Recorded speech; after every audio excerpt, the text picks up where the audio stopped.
Ladies and gentlemen, boys and girls, wrestling fans of all ages, it is Aussieverse, and we are back to talk about Wrestlemania 41, our dreams, our hopes, our predictions, our thoughts, our feelings. I am joined by a Big Mac and Batmantha. Thank you guys for joining us. How are you both? Excellent. Good to be back. Good. Good. You know who else yeah, looking forward to talking to some wrestling. Yes, good, because that's what we're here for. I also hope our 4 lifers are good. These are our paid members. We want to thank each and every single one of them for contributing to Aussieverse. We really sensationally, amazingly, spectacularly love every single one of you. And we also want to give a shout out to Excelsior and RJE72, our 2 latest members that we have not added here yet. And if you want to support Aussieverse, you do not need to be a paid member. The best way to support us is by subscribing to the channel, liking the videos, and giving them those comments that we love so much, or at least the algorithm does. Now, we do have a comment here from a long time ago. Matt, I don't know, good on you, dude, like for commenting so long ago. Just set your alarm for 4:45 a.m. I am so sorry to get up for the show, but who am I kidding? I'll probably still be awake then. Either way, it's Aussieverse for life.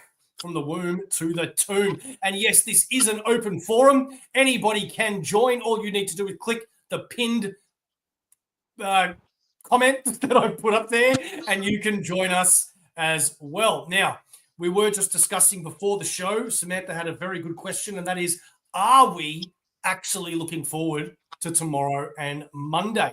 What was your answers individually?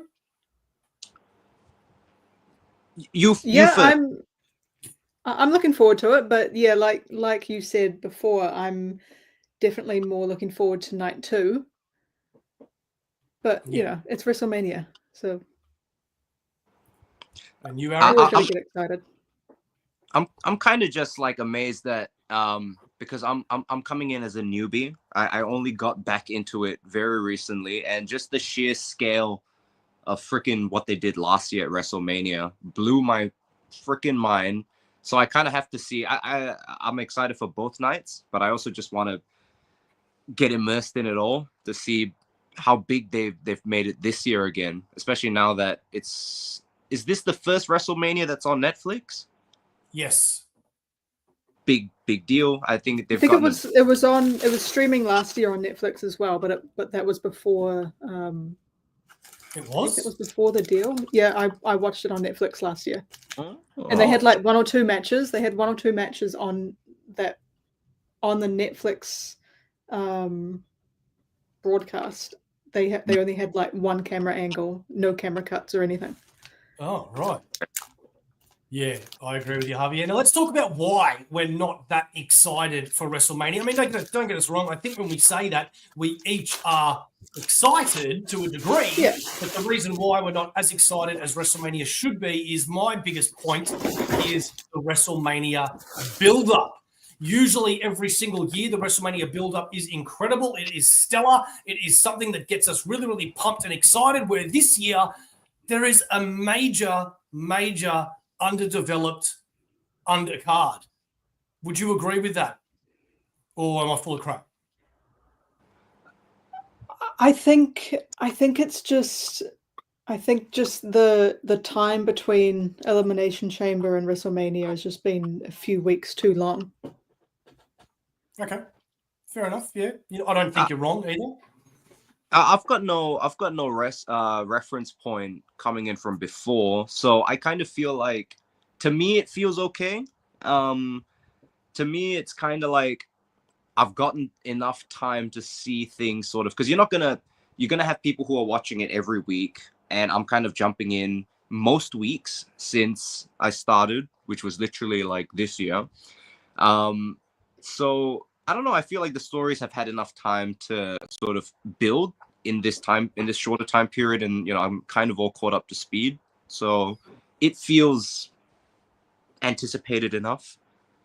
See, I disagree. I think there's obviously a huge emphasis on the John Cena, Cody Rhodes, Roman Reigns triple threat match, and a couple of others, but there are other matches on these cards that have not been built well. For example, AJ Styles and Logan Paul. El Grande Mexicano and Rey Mysterio. LA Knight, Jacob Fatu. What else have we got? Well, yeah, some of these matches were only announced like a week ago. Yeah. And some of them have like one segment or something on the show, and then Adam Pearce announces this match is happening at WrestleMania. Yeah. What? Yeah, exactly right. Okay, let's go through night one first, okay? So we're starting off with the women's WWE Championship, Tiffany Stratton and Charlotte Flair. How are you guys feeling about that build-up, this match coming? I think are we just how we feeling or what we think's gonna happen, or because I feel like I feel like Charlotte Flair is gonna take it. Ooh, okay. Samantha? So do you want me to give my thoughts on everything, like the last 2 weeks or 3 weeks? Yeah, everything. When we talk about the matches, I want you to tell us everything that you think and feel about it, plus your prediction. Okay. I like Tiffany Stratton a lot, and I really thought about a week or two ago, I thought, I want to see Tiffany win, you know, all the personal stuff. I want to see Tiffany win. There was a video on SmackDown today where it just sort of, I think it was on SmackDown. I saw it on social media, but it was where Tiffany was doing the interview, I think, with Wade Barrett. That was SmackDown. Okay. And they talked about, Tiffany mentioned about how she was blindsided in that interview she did about 3 weeks ago with Charlotte. I think it was 3 or 4 weeks ago. And she thought she's not cut out for this business. And I just thought, you know, if you can't take the heat, get out of the kitchen. There is a reason why the 4 horsewomen are still the 4 horsewomen, and Charlotte's at the very top of that. I thought it made Tiffany sound like just a bit of a geek. Like, what are you doing here? If you can't take it, if you can't handle this pressure, what are you doing here? So no, I've changed my opinion on this match. I was cheering for Tiffany. Now I'm Charlotte all the way. I agree with you 100%. Exactly what you just said, to be honest. I think the downfall for myself was the first time Charlotte and Tiffany had that interview together where it was a split screen. And I think it was the week before they were in the ring together, and it got really personal. And Charlotte just crapped all over Tiffany with the way she was doing her thing. And Tiffany was just like, yeah. And Charlotte was just like, I'm going to do that. And Tiffany was just like, yeah, but, you know, which is why I was so surprised the week after when they were in the ring together. I thought they did that on purpose for Tiffany to sort of make up for that. And that's not what happened. They were both, you could see that they were both shook up from the crowd, which is very strange, especially Charlotte Flair, with their boos and all that sort of crap that came out, that whatever lines they had practiced were not coming out, and they just ended up going off script, and things got really personal. Did you see any of that, Aaron? I saw the interview and a lot of the sort of fighting that happened in the ring and after the matches.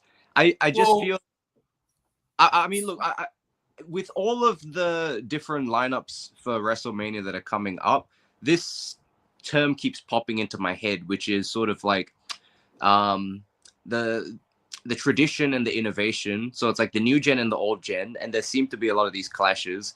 This is one area to me that, again, I don't know the full history. I'm only going off what I've been watching, and it does feel a little bit like everything's kind of poised in a way that's like Tiffany Stratton is new and she has a lot of popularity, but in this one instance of her versus Charlotte Flair, that Charlotte Flair is there's this disrespect to tradition, and I think that's why if I was a betting man, I would lean towards Charlotte Flair, because I feel like that payoff feels the most satisfying, given all the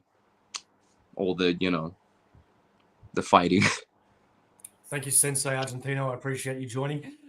So usually when a wrestler is with, in real life, another wrestler, they usually keep that quiet, or if they're ever going to talk about it, it's only going to be at the real life events like tonight's Hall of Fame. And for Charlotte Flair to turn around and say on live television that your boyfriend's in my DMs, which there is a percentage of people out there that probably aren't aware of Tiffany's real life relationship. Obviously, I would assume there'd be more of a percentage that do. That was pretty low. That was pretty low of her. But then again, it was pretty low as well of Tiffany saying, how many divorces have you had now? 3, because she just got divorced. So both of them hit really low. And I've got to be honest with you, man, I find it like a guilty pleasure. Like, I don't like admitting it. And I feel like people are going to give me a lot of shit, but I'm not going to lie. I'm a huge fan of Charlotte Flair. I can't help but like Charlotte Flair. I think she is absolutely fantastic. She's phenomenal. Should she have as many wins as she's had? Probably not. Should she have as many opportunities as she's had? Probably not. But she's fantastic. So, yeah, I really wanted Tiffany to win the whole way. But after seeing the build-up, I want Charlotte to win, and I think Charlotte is going to win, because I think it matters to people in the back more that Charlotte beats her father's count than Tiffany getting the win. That's what I think. See, as opposed to both of you, I've kind of been in Charlotte's corner from the get-go. And yes, I have to agree. I think her outfits are awesome. Yeah, I have such, I got to be honest, I've got a love-hate relationship with Charlotte. Like, some days I love her, some days I hate her. Not hate her, but some days I'm just a little bit sick of her. But man, when people talk about big match Charlotte, it's big match Charlotte. There's no one better when she's on that grand stage. That match against Rhea Ripley 2 years ago is still one of my all-time favorite WrestleMania matches ever. Yeah. Should have main evented, but that's for another time. Yep. I agree. Okay, so we've got you and I, Samantha, reckon Charlotte's going to win. Aaron, who do you reckon's going to win?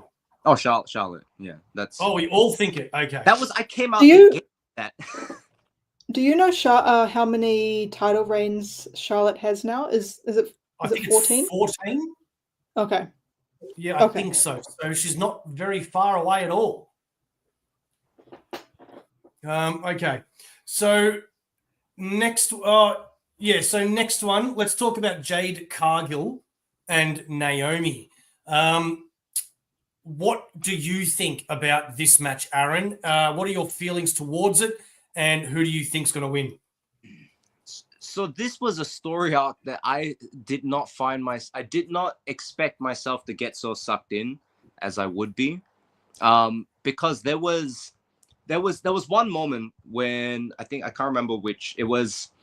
Bianca Belair and Naomi in the ring, and she's confronting her about the whole, this was when Naomi reveals it was me who pushed Jade. And then there was next level performance. There were tears in the ring, and I was like, dude, this is the performance has stepped up to a whole new level. And I don't know why, but that was a big moment, and I was I got really sucked into that storyline. In terms of who am I rooting for, because even as I started to, because I kind of jumped into that storyline as it was happening.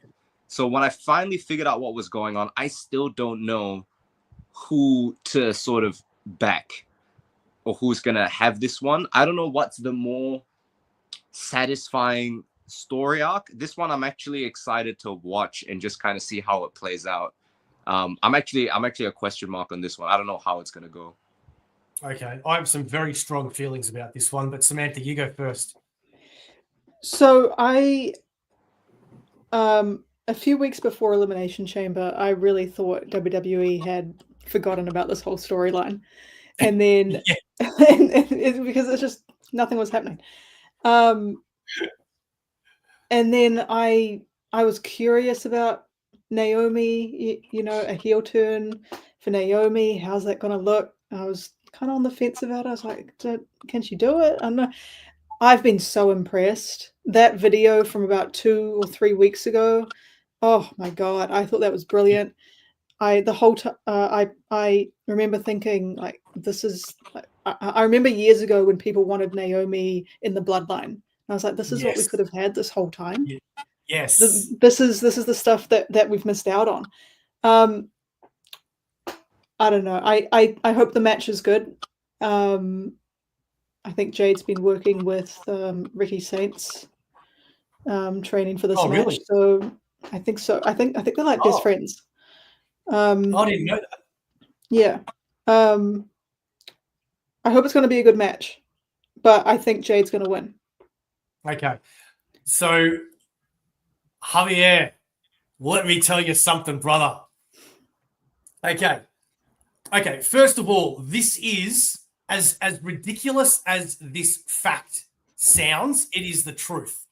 This is the first non-stipulation, non-title singles women's match in WrestleMania history. Yeah, unreal. So that's a shocking stat. Now, Javier, I think you're right. I think this is a long game. I think Bianca and Naomi are in it together. And I think this is a whole freaking heel turn with Bianca. And I think she's going to shock everybody at WrestleMania. Samantha, what you just said about Naomi, again, I agree with you 100%.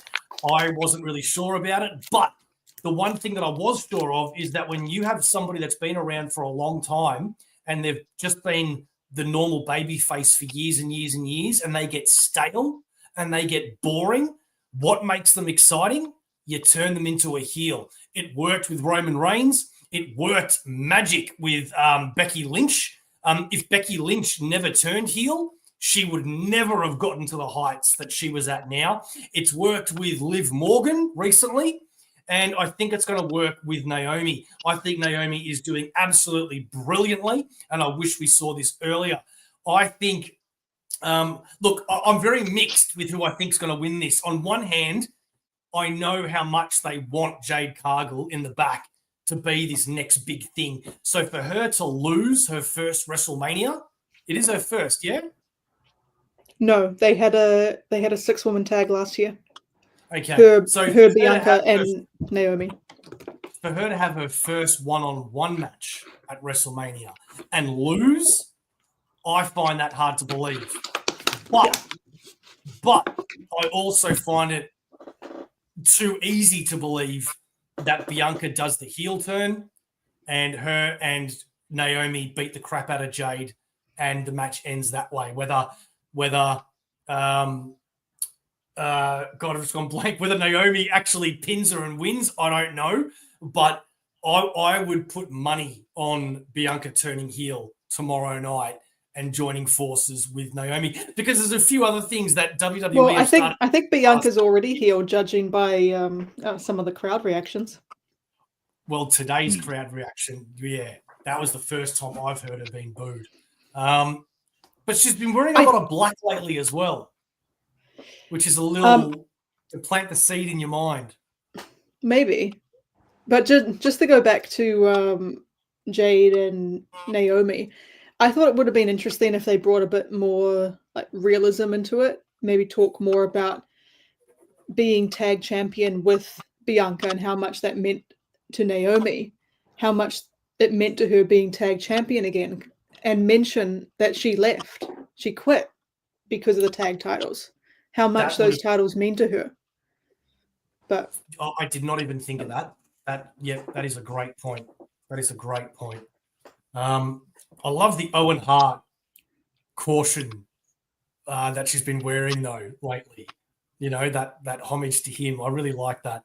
Andrew, how are you, dude? Good to see you, man. All right. So we've spoken about that one. Are you guys surprised seeing as we're talking about the women for a bit, that you've got Chelsea Green as the Women's United States Champion and Lara Valkyria as the Women's Intercontinental Champion.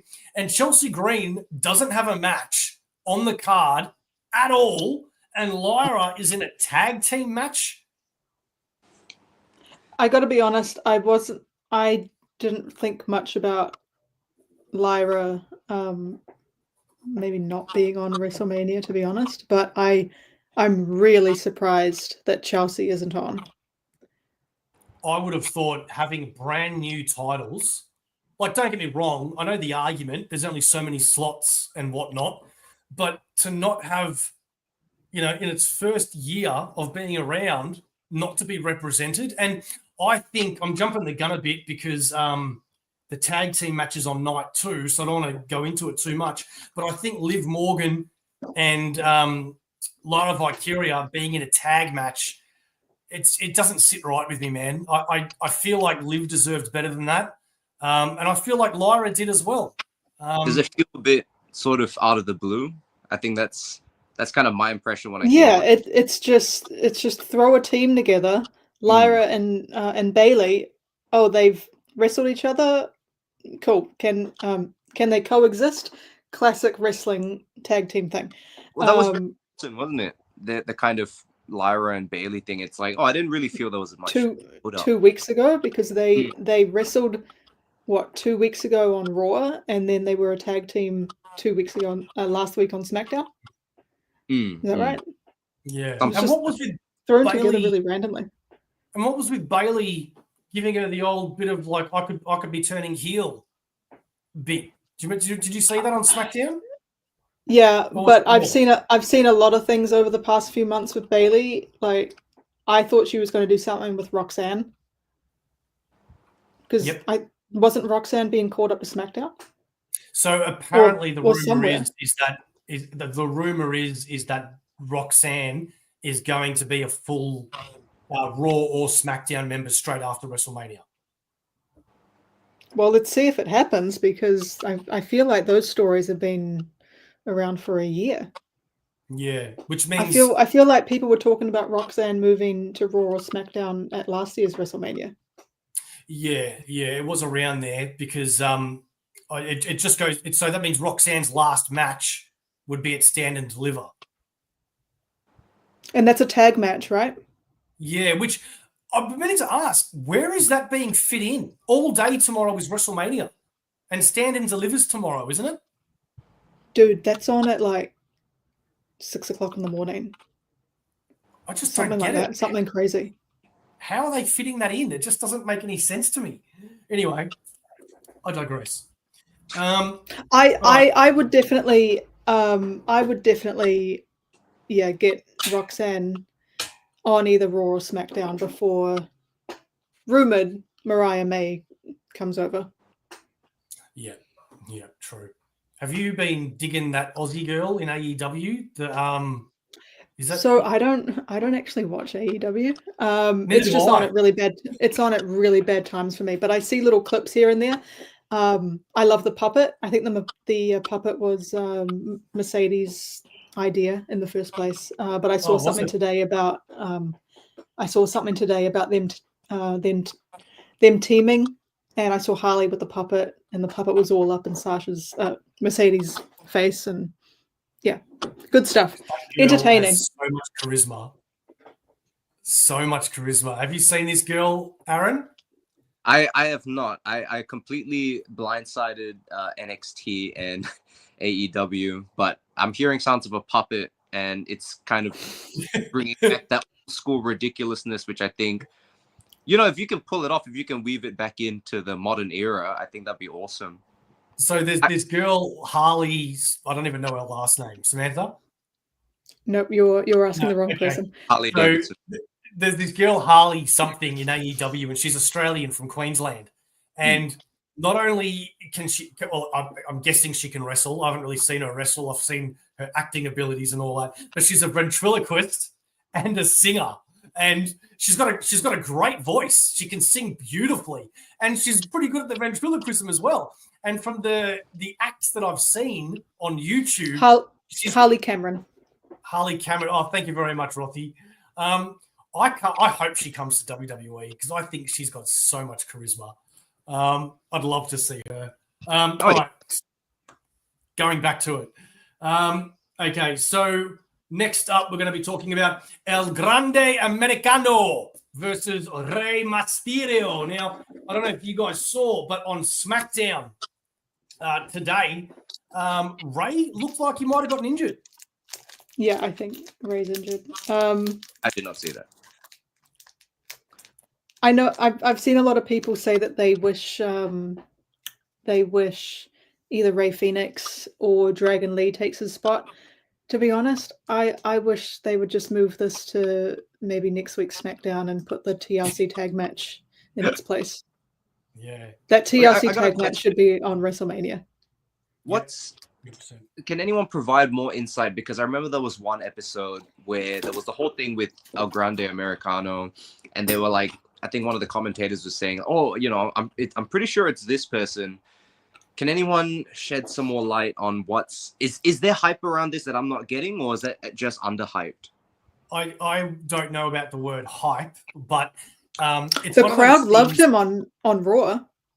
Well, it's one of those things, Aaron, where I've seen a couple of things before like this, where everybody in the world knows who's under that mask, right? Which is Chad Gable, right? But they're also being a little smart where, like, at one moment, Chad Gable's in an interview and then behind him is Grand Americano. You know what I mean? So you're like, hang on a minute, who is it? But they've also shown, like, if there was a moment where they saw the back of the neck of El Grande Americano and it's the same tattoo that Chad Gable's got. So it's 100% Chad Gable. However, I wouldn't be surprised if during the match, Chad Gable comes out and it's actually just to mess with us. I wouldn't be surprised. Hey, Sensei, thank you so much, my friend. Thank you very much. I appreciate that. Because of that, so I just want to point out as well. Sorry. Oh, go. What are these? Sorry. Thanks for the super chat, baby. Yeah, burgers and ribs. All right, as you were saying. I love that. No, I just want to point out how, like, some people mostly on social media say the El Grande Americano character is, maybe a bit racist, is in poor taste. I think it's fine. I'm sure if Rey thinks it's fine, then it's fine. Apparently, a lot of Latinos think it's fine. And Mexicans think it's fine. Well, you know where the racism is coming from, don't you? It's the Gulf of America line. Yeah. Because of Trump. I did think that was kind of funny though for El Grande Americano to say it.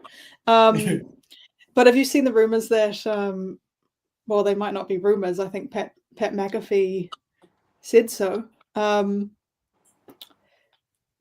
Okay, so what do you think of it? What do you think of El Grande Americano? Is the character offensive to you, or is it just another wrestling, the way that I know Sensei Argentino, nothing offends him, so I'll answer that for you. Okay. So Pat McAfee said on his show today that Donald Trump will be in attendance at WrestleMania. Oh. And El Grande Americano versus Rey Mysterio seems like a match to get involved in. If he's going to get involved in a match, why not that one? I don't see that happening at all. At all. We'll see. Is the money on Rey then? There's been some very questionable quotes for coming out of interviews these past few days, so I don't know what to even think. Well, do you know what I thought was hilarious about the Americano thing? It was the whole fake history that they did with the AI, about him, Grand Americano, he wrestled in Mexico, and then he wrestled in here, and it shows like all these old photos of him wrestling. Though. I thought it was hilarious. And people got offended because they're like, how dare they use AI to make this fake history? And I'm like, come on, man. Like, don't get me wrong. I'm 100% with the people that hate AI for doing art. You know, people, artists, I get that, and musicians and all that. I get all of that. But AI does have its place as well. And you're not going to make these videos and spend all of these hundreds of dollars or thousands, whatever it is, to make those when you can just use AI and make something funny. You know what I mean? That's just my 2 cents. Yeah. So who's winning? Well, is this match even happening if Rey Mysterio is injured? I think it will, with or without Rey. I think, just like you said, one of the other Latino World Order or Rey Fenix, maybe, you know. I think you go. I was just gonna say I don't feel like El Grande Americano can win. Just I don't know. It just feels like there might be. It feels loaded if he does win. Okay. Okay. My prediction is I've seen sometimes Triple H likes to stretch things out for I think 3 shows is his 3 big shows is his limit. And yeah, if Rey's injured, you can do other things. You can. That just makes me think. Like if Rey's injured, it just makes me think El Grande Americano wins, and then you can do another Rey Mysterio match down the line. Yeah, I think regardless, El Grande Americano is going to win. I just love saying the name. El Grande Americano. That means you can order a coffee. Oh, that's a good point. The mask versus mask. That is a good point. You know what, though? That brings me to another point. I can't remember who it was. I think it was Dragon Lee, maybe. But, like, to take off a luchador's mask is so, like, something you don't do, right? It's so disrespectful, and it goes against everything the Latinos do. But yet they're fighting Americano, and because it's Chad Gable, they're trying to rip off his mask. And I'm like, isn't that a bit contradictory? But I guess if they strongly believe with everything in them that this is Chad Gable and he's just making a mockery of the Mexican traditions, then surely those rules don't apply. Yeah. Okay. Fair enough. You've got a point. Where's Nia Jax? Just something random, I'm thinking. Playing pickleball, apparently. What the hell is pickleball? I'm glad you don't know. Fake sport. I don't know what that is. No clue. Pickleball. No, she did a video playing pickleball on Sheamus's Celtic Warrior workouts channel. It's a fake sport. It's like tennis for old people. Okay.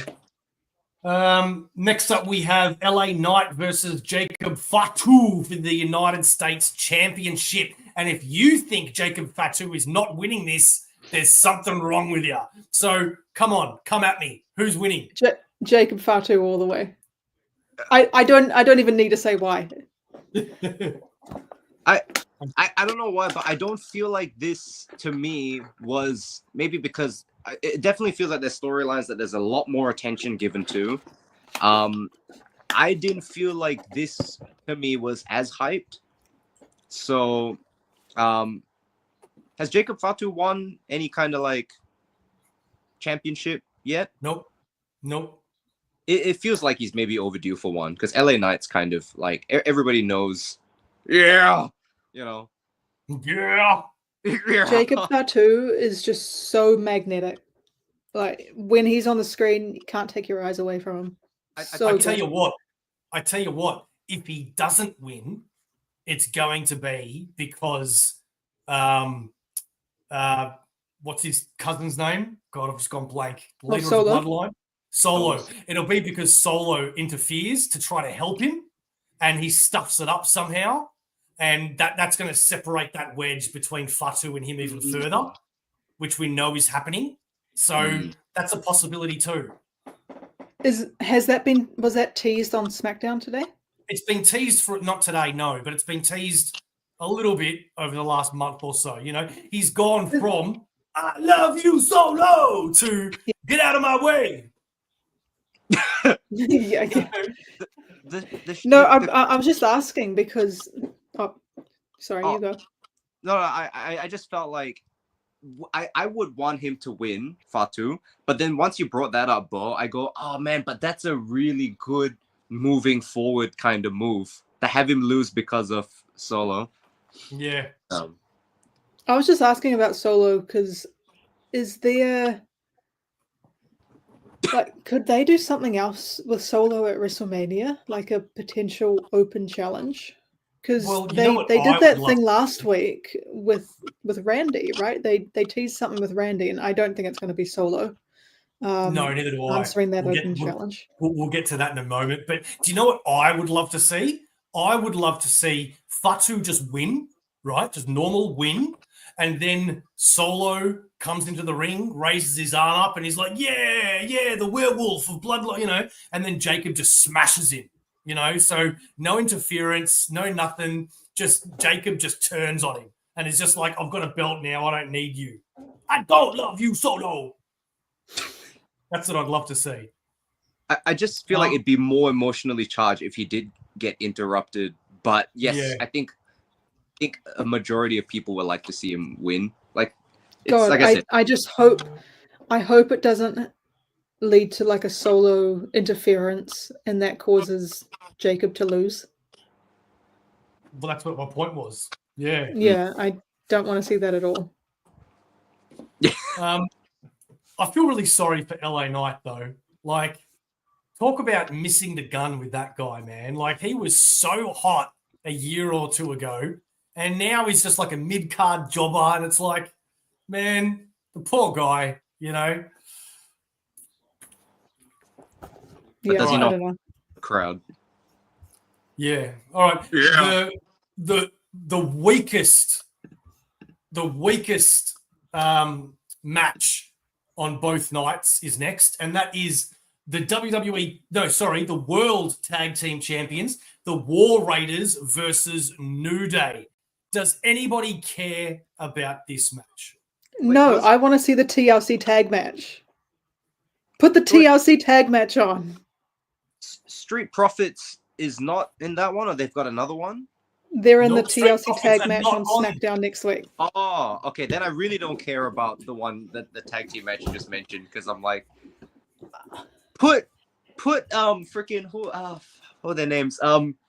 Pretty. Yes, boy. Put them in already, because I remember the first time I saw them, I was like, what is going on? And then the second time I saw them, I'm like, I love these guys. These guys are they're magnetic. They're amazing to watch. They need to go to WrestleMania. You know what? I hated them when they first came on. I hated them. I hated them in NXT, and I hated them when they joined. But I found myself after a few weeks just really enjoying them and being like, what? These two have got a lot of charisma. I've already bought us the matching attire with the long sleeves and the exposed chest. I'm so looking forward to doing that for Halloween this year. So I need to lose weight, and then I can pull that off in the long hair. But the fantastic, brilliant costume choice, because it's so hard to look at when you first see it, and then you go, you know what? I love these dudes. Yeah, I agree. Yeah, So, they are entertaining. For this match, I have to predict, like for this to be on WrestleMania, I think Big E has to get involved somehow. You know what? That didn't even occur to me, but I do think the New Day are gonna pick this up. I think the New Day are gonna win. Otherwise, what has been the point? Yes, the Iconics. I loved the Iconics. I was so upset when they left WWE. They had a match yesterday, didn't they? They did? Yeah, I think it was their first match in a long time. Yeah. Tag match. Was that? Like what federation? I can't remember. Oh, I can't remember. Fair enough. Sorry. New Day have to win because otherwise the heel turn means nothing. Exactly. Yeah. Exactly. Okay. We then have the last. They could have saved that for the Raw after Mania, though, and had the TLC Yeah. tag match in its place. Yeah. Which is a shame because I actually genuinely like the War Raiders. I think they're very, very talented, but they've given us no reason to care. I'm just thinking about what Triple H said, I think it was yesterday. I am trying to be a fan and not a critic. Okay. I think it both All right. come hand in hand. Now, what should be the main event, because obviously it's not, but I don't remember the last time a Royal Rumble winner goes to the world title match and is not in the main event at WrestleMania, but Jey Uso versus Gunther. How do you feel about these ones, guys?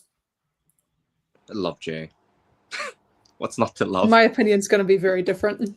Oh, shit. Okay. I want to hear that first because I'm probably saying what everybody else is feeling. I want to see Gunther absolutely annihilate Jay. No, Annihilate him. no, you can't Leave him in a bloody mess like he did with Jimmy. You can no, you can't. Samantha, don't give a shit. No, absolutely not. He should murder him in the ring. It should be an absolute bloodbath. That hurt because I'm probably a textbook sucker for everything that they're weaving. No, Javier, no. Jay, you can for take your Samantha. yeets and your blue t-shirts. You're not on the same level as Gunther.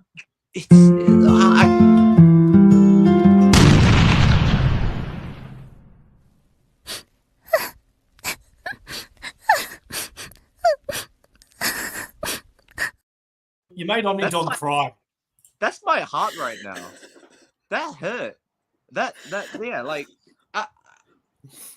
I the first time I saw Jey Uso, it was instant.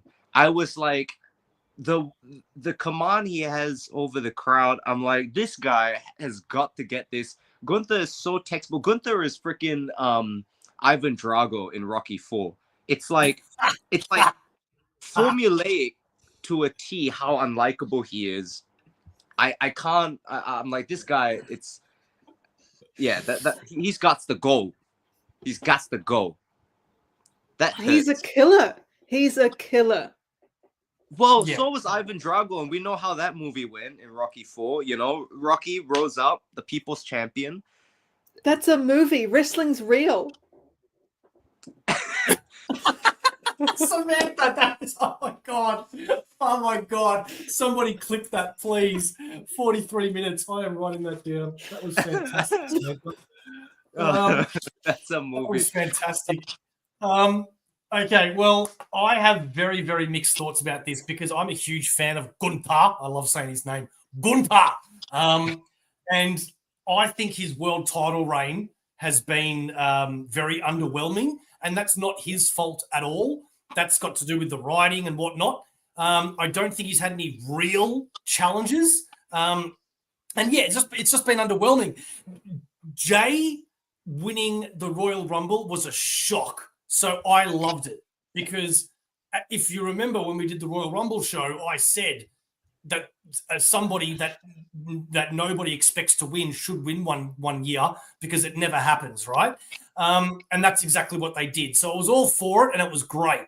And Jay already fought Gunther and lost. So, you know, I get the whole, oh, you messed with my brother, and now I'm even angrier, and I'm going to win now. But if Jay wins, is anybody really going to care that much? Like, sure, Yes. in the moment they will, but then the next week on SmackDown and the week after that and the week after that, how long do you really think Jay can be champion for and be the head of the company? Who do you so if Jay wins, who do you think's his first challenger? Well, if he was a good brother, it'd be his brother, wouldn't it? Like, what kind of an asshole wins the world title and doesn't give his brother the first shot? I know I would, and I'd kill you, Adam. Sorry. Okay, I will It's not say really I didn't aggressive. but I don't know, maybe I'm so emotionally embroiled in it. I just want to see that good old yeet fever sweep through. You know, like no, I did not think, yeah, who would be his next challenger. I'm gonna leave that up to them to decide. But I'm just going back. Gunther's got a textbook bad guy face. He looks like a bad guy. Oh Like yeah. I'm sure he's lovely if he was, you know, you were working at Starbucks and he ordered an El Grande Americano from you. But then he's just like Extra whipped cream. I just can't. I just can't find myself backing this guy. But yes, you make a good point. What would the next step be, right? Because if you have someone like Gunther win, it's kind of easy to pit him against the next guy. But you know, I don't know. I want Jay to win.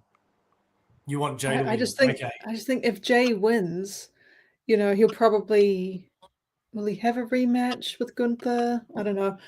But it's hard for me to think of like I think the next guy in line, depending on what happens at WrestleMania, should be Drew is Drew McIntyre on SmackDown or Raw? He's a Raw guy, Who right? knows anymore? Who knows anymore? He's a Raw guy. Damien's a SmackDown guy. I think he's on Raw. Someone correct me if I'm wrong. I think he's on Raw. Like how is Drew not, you know, right up there as being one of the next challengers? And I can't see Jay, you know, all respect to him. Jay can't beat Drew McIntyre. Yeah, no, I don't think so. I think it's going to be a short-lived reign, and then I mean I can't see the reign being very good. But yeah, good luck to him. You know what it'll be? It'll be the exact same thing if he wins as Kofi. He'll have the belt for a few months, then Brock Lesnar comes in and does him in 20 seconds. Maybe not literally. Yeah, but Kofi Mania, in my opinion, was just so much better than this. Yeah, agreed. All right, then we have the main event of night one, which is Roman Reigns versus CM Punk versus that other weirdo. What do you guys think about this? It's only recently that I've started to read like Seth again, but it's taken a long time. I hate his Joker-esque clothes and everything about him. Just be real, Seth. Stop trying to be Seth and just be Seth. No. One of my favorite moments from I think it's the last 6 months has been I think it's been this year. It could have been late last year. I can't really remember. But it's when CM Punk, Seth Rollins, I can't remember if it was Drew McIntyre or if it was Roman Reigns. My brain is that fried. And CM Punk was like, "You look like an oven mitt," and they cut to Seth looking like an oven mitt. Yep. It was just so good. The only thing Seth Rollins has worn in the last 2 years that I've liked were those Astro Boy boots. That was cool. Same. I actually really liked those. That whole outfit I thought was fire. Yeah, actually, to be contradictive, I thought his look on SmackDown today, that suit, I thought was actually all right. I didn't mind that, to be honest, which makes me think he's actually starting to go away from that ridiculous look to slowly transitioning to be a little more normal now. And the reason why I think that's going to happen is because is anybody else thinking what's going to happen at the end of this match the same thing what I'm thinking? Come on, let's all do a psychic moment. What's going to happen at the end of this match? Are you picking up what I'm putting down? Is it a spoiler? My name is... Does it involve Paul Heyman? Yes! Yes, absolutely it does. Thank you. Paul Heyman is going to turn on both of them and walk out with Seth Rollins. Oh, wow. I thought at the Hall of Fame, I think Jackie was interviewing Paul on the carpet, and Paul said something interesting about how he is loyal to both CM Punk and Roman Reigns. Yep. But he's That not. says it all to me. Well, he's not. I'm telling you, because Javier, what happened on Raw last week? I don't even know when, but Seth turns around to him and says, "Now you owe me a favor, Paul." And what would be the biggest shock, the biggest swerve? Everybody is expecting Paul to turn on Roman. Everybody's expecting Paul to turn on CM Punk, but nobody is thinking he's going to turn on them both and walk out with Seth freaking Rollins. That's a good one, because I was feeling like everything leading up. I really was feeling in CM Punk's corner with the way kind of like there was the whole him and Seth Rollins thing, and then with the whole Roman Reigns and the Paul Heyman, CM Punk, you owe me a favor thing. I did not think about the possibility that Paul Heyman would go into Seth Rollins' corner, and that would be a massive shock and would be a really good twist. So good man. Plus, you got to look at the bigger picture as well sometimes. And again, I'm not saying I'm right. This is just the way my brain's thinking. How are you this smart? You're not usually. Because what happens in my life, Aaron, is Roman Reigns has already said that he's probably only got another year or two until he's retiring, right? He's already eyeing Hollywood, and he's already had to turn down, apparently, multiple roles in movies because of WWE. And he even said, and I think it was the Hall of Fame last year when he inducted Paul Heyman, the day that you don't see Paul Heyman next to me is the day you don't see Roman Reigns anymore. Now, I don't think that's going to be literal. I think that just means that's when Roman's going to be on his way out. And I don't think Roman Reigns is going to be around for that much longer. So what are you left with? CM Punk seeking revenge on Paul Heyman and Seth Rollins, and that being a feud that goes to the next little bit.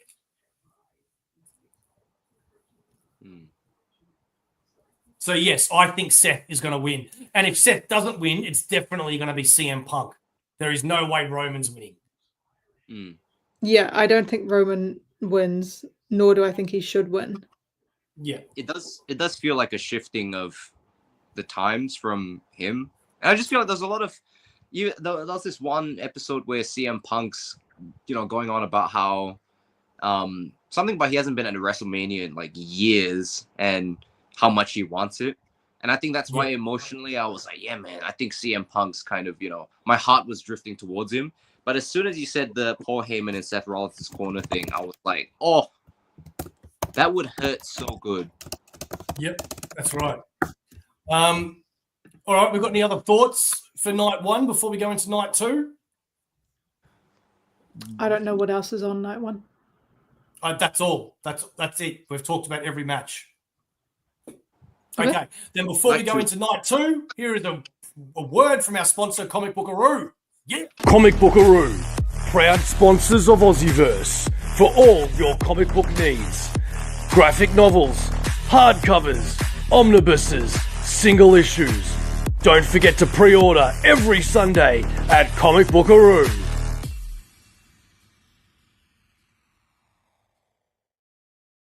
Comic Bookaroo, Australia's #1 online comic book store with build-a-box options and free bag and board with every issue purchased. Now, before we do go on to night two, I don't know who's going to take the pin, actually.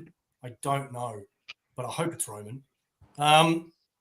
Just a couple of other things. I think one of the other reasons why this year's WrestleMania, apart from the build-up, has kind of sucked is because the whole lack of The Rock, right? You've got Cena that's turned with The Rock, and you haven't seen The Rock since, right? Now, last year, The Rock was doing so many promos on Instagram and X and whatever else that it was building the hype for WrestleMania, right? And you haven't had any of that this year whatsoever. We'll talk a little bit more about that when we get to the main event. But did you also know that WrestleMania this year is not a sellout? There are still something like 4,000 tickets unsold One of the reasons is because the tickets this year are just too damn expensive. Apparently, front row will cost you in the area of $25,000. And there's other packages where you can have dinner with John Cena, for example, and that costs about $25,000 too. So I don't know these people that have the money to not only go, but go front row. Apparently, the cheapest tickets in the whole place is like at least $400 something or something like that. So, you know, I guarantee you Triple H will come out and say this is the best WrestleMania we've ever done, and we've made the most money, and it's been ticket sales have been incredible, but it's all crap. I'm telling you, I can't wait to see the crowd tomorrow and just see how much emptiness there is, or they don't show the full crowd. I saw. No, you go first. You go first. I think I saw today that they were doing a deal for WrestleMania tickets. Don't know. I just know that there is a lot still unsold. Yeah. Yeah, I've got two thoughts on that. First one came to be when you talked about the dinner with John Cena thing, and I just started picturing how funny it'd be if for the whole dinner it was just the fan just cussing him out the whole time, just for like an hour dinner session, just yelling at him. The follow up is, and I wonder from a business perspective, I know the ticket prices are higher and the numbers might not be as packed as what it was, but it could also be a case that they might be earning more money even with less viewers if the ticket prices are higher, because sometimes you just have to have enough capacity with a high enough price. Like if you're selling a premium product, you only need you need less quantity than you would if you were selling like a mass-produced product. So it could be them adopting a new business model and trying to just pack the stadium enough because they know they're going to get the numbers of viewers watching online and everything. But then WrestleMania Live starts to become perceived as this more boutique experience that only, if you're that dedicated or you can afford it.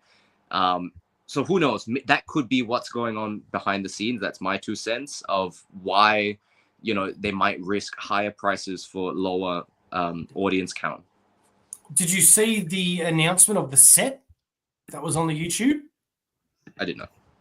Yeah. It looks pretty cool. It looks pretty good, man. Still not the best WrestleMania entrance stage ever, but it looks really, really cool, man. And I think one of the mistakes they're doing is that because with their whole merger now with UFC, they're trying to look like more like a legitimate sport, right? Which I don't know why, because they're not. But there's no matches now on the pre-show at all. It's all just talking. So these Andre the Battle Royals and the TLC matches and other matches that usually would be on the pre-show, there is no matches this year on the pre-show at all. So even though it starts at 9 a.m. for us in Melbourne, you're probably not going to really start watching it until about 10:30. Is the pre-show so? I don't know. My Netflix says that it starts at 11 a.m. my time. I'm in New Zealand. It says 9 for me in Melbourne. Yeah. So is that when it starts? Thanks, Max. We take the job seriously. Is that the actual WrestleMania start time, or is that the pre-show? That's a good question. I don't know. Let's see. So WrestleMania is now really the Super Bowl of wrestling where they put out price the regular fans. Yeah, exactly, Chris. Maybe. I don't know, Sam. That's a good question. I guess we'll find out tomorrow. Yeah. Would it just be the pre-show start time? Like they just start everything at that? Oh, yeah, at that time. I don't know. That keeps happening. Balloons popped up before. Don't know. Okay, but let's go to the matches. So let's start off with Randy Orton versus somebody. Now, I'm going to put money on it being the Bulgarian brute Rusev. Well, Wait, On am I getting? Rusev Day. On Of all Rusev days. Day. Of all days. But I feel like I'm getting mixed up because I saw something recently about Randy Orton, bless you, teaming up with someone to tag team somebody else. Was that a SmackDown match or Raw match? That wasn't WrestleMania. So Randy Orton's still going 1v1 with someone. Yeah, so it was meant to They be. announced it today, didn't they? Like, it was confirmed today that it's going to be a surprise match. So we don't know who it is with. Open challenge. And the top 3 guesses apparently are either Nick Aldis, the SmackDown manager, in my opinion, Rusev, or Aleister Black, because Aleister Black and Rusev are both guaranteed coming back very, very soon. The only reason why I think I'm wrong is because I don't see Randy losing. And to bring Rusev or Aleister Black back and then they lose, that seems a little counterproductive. So I'm not really sure about that. What do you guys think? So I don't think it's going to be Aleister Black because it was teased on SmackDown that I believe he's returning on the SmackDown after WrestleMania.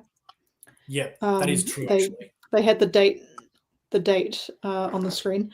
I don't know. I'm so torn because a returning Rusev should not be losing, but also the next pay-per-view, I still call them pay-per-views, the next PLE is Backlash in St. Louis, Randy's hometown. And I just don't know if Randy should be losing. Well, I don't know if Randy, will be losing at WrestleMania going into Backlash. So it's a conundrum, isn't it? It's tricky. Did you see the photo that Lana posted today? It was her and Rusev and 2 other guys in a car, and it said going on a road trip. No, I didn't. Yeah. But I did hear that Lana just signed a Legends deal. Yeah. And Rusev has said, I'm 100% coming back. Well, not just Rusev. Big E spilled the beans as well that Rusev's coming back. Oh, did he? Yeah, he did it in, you know how they do those live auction things? Yeah. He said it on that, which was streamed, I think, on WWE's YouTube page or somewhere. It was streamed somewhere. Okay. Yeah. All right. Well, I guess there's really not much more we can talk about with that one because it's a bit of a guess.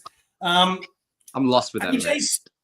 AJ Styles versus Logan Paul. Now, I want to hate Logan Paul. I want to hate him so bad. And I did for a long time. But he's so good at being a heel. He is so good at being a heel. He was born for it, man. Yes. I'm 100% in agreement. I was loved how much I hated, loved how easy it was to hate him. And as a result, I want to see him get his big-headed moment at some point. It might not be now, but I think it would be pretty awesome to see that now.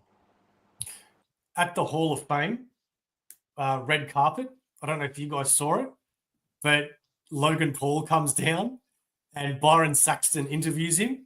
And he's asking him some generic questions. And Logan Paul goes, I gotta tell you, man, it's really cool to be inducted into the Hall of Fame this year. And Byron's like, you're not. And he goes, yeah, I am. I've only been in the business 2 or 3 years, and I know I'm making a record, but I've written a speech, and it's going to be great. And I just know everybody wishes that they could be me, and that I am in the Hall of Fame this year. And Byron's like, Logan, you're not inducted. He goes, yeah, I am. And then he walks off. I'm a sucker for that kind of like blatant, because he knows what he's doing and everybody knows what he's doing, but it works. That kind of, I love those kind. I'm a fan of the inflammatory. And so this guy's, he has my brain, not my heart. He has my brain. So Samantha, who do you think's going to win? Because I forgot to mention, I think AJ's going to win only because I don't think AJ's got much left, and I kind of find it hard to believe he's going to lose at WrestleMania because I don't think he's ever won at WrestleMania. I'll have to look that up. I'm not 100% if that's accurate or not. But yeah, I think AJ's going to win it. I think Logan Paul's going to win. Just because he's Logan Paul. Okay. Ooh. He's like. But I think it's going to be a good match. I think it's going to be one of AJ's better WrestleMania matches because I think I haven't enjoyed a lot of his WrestleMania matches. Actually, you're wrong. He beat Shinsuke Nakamura a few years ago. Oh, okay. I just feel with this matchup, there's more people watching it because of Logan Paul than there are because of AJ Styles. That's kind of how. On social media, on little clips on YouTube Shorts and TikTok, I don't know how many viewers having Logan around is actually brought to WWE. I don't know about him bringing people into it, but as somebody who just kind of jumped in as a whole, I just felt I do feel magnetized by what he does. Yeah. The only thing about Logan Paul's entire career that I've really hated is him winning the United States Championship and defending it like once or twice. He had it for like 6 months, I found that really disgusting. Again, that might not be his fault. That could have nothing to do with him for all I know. But I thought that was a bit crap. Yeah. I'm back. Me and my nightmare. Sorry, my better half, we watching. I think you need a few more shots there, Sensei Argentino. Mad Spidey, what's this wrestling crap? Well, how about you hop on and find out, Spidey? Okay, any more thoughts with that match? Not that match. Okay. Next, we are moving on to the WWE Women's Tag Team match. Liv Morgan, Raquel Rodriguez, and Bayley and Lyra. Woo! Valkyria. I know that was a Flair thing, but yeah, Lyra's entrance. I think Lyra is so good, and I don't think people have seen what she's fully capable of in WWE. I think she's incredible. Well, Demon Slayer must be pretty crap, mate, because you're commenting on this show. So big ups. Yeah, look, I'm not interested in this match, and I want to be because I've said it before. I don't like Bayley at all. There is no part of Bayley that I enjoy at all. I don't know what she brings to the WWE, why she gets so much flowers, but I do really like Liv, I do really like Raquel, and I do really like Lyra. So I should care more, but I just don't. I think I'm in agreement that I think maybe Lyra, maybe over in the coming year, needs to get a bit more of her own spotlight. Get her up in a rivalry with someone so that she can do a solo match. I like Liv Morgan and Raquel. I just don't feel like in this match there's much of the two of them and Bayley and Lyra. I don't feel there's this big spark. So it's kind of like I don't think Lyra is going to be exciting to watch until she turns heel. I think she's going to be one of those characters because I think when you're a baby face, you're a bit limited to what you can actually do. And you're very much, hugging fans and kissing babies and all that sort of crap. And even though that's nice, you're a face, it's a little boring. And that's why there have been so many wrestlers in my past that I haven't enjoyed that much. But as soon as they turn heel, I start really enjoying them. And I feel like that's the same with Lyra. I don't know. I feel like, and I mean this with all due respect, but I feel like she doesn't have a lot of personality or charisma. Great wrestler, but you need to be more than a great wrestler. Liv and Raquel all the way. Liv, oh my god, so good. Yeah. Plus, I've got a lot of respect for Raquel after Australia when she went through that condition that she had, like this allergic reaction or whatever it was, and she continued to fight. Like, I really loved that. Sensei, stop starting a fight with me and Matt with people. All right, we're all lovers here. All right, otherwise I'll come and have to do my karate on you, and I'll take your title as Sensei. No karate. And I know Popper is upset with me, Spidey, because we stuffed up the times. Look, I know that I'm the host of this show, but we had a conversation where we're working out the time. And I said 7 p.m. my time would be like 12 his time. And he said, yes, we worked it out. Then all of a sudden, the clocks are wrong. So, like, come on, man. There's, like, only so much I can do. People have to take responsibility as well. But I know it's my fault too, but I'm sorry. I wanted Popper here. Popper is an awesome bloke, Sensei, who was meant to join us today. But last name Happiness. It's like 3 a.m. for him. All right. Moving on then. Damian Priest versus Drew McIntyre. I don't know why. I just don't find myself liking Drew at all since day one. I know I'm more Damian Priest. Yeah, see, look at that. I'm stirring the pot. I just don't know why. I just can't get around him. I want to see Priest win, and I feel like there's more connection. I don't know what it is. I feel like every time Drew McIntyre comes out, I'm just well. Drew is fucking amazing. He is so freaking awesome, man.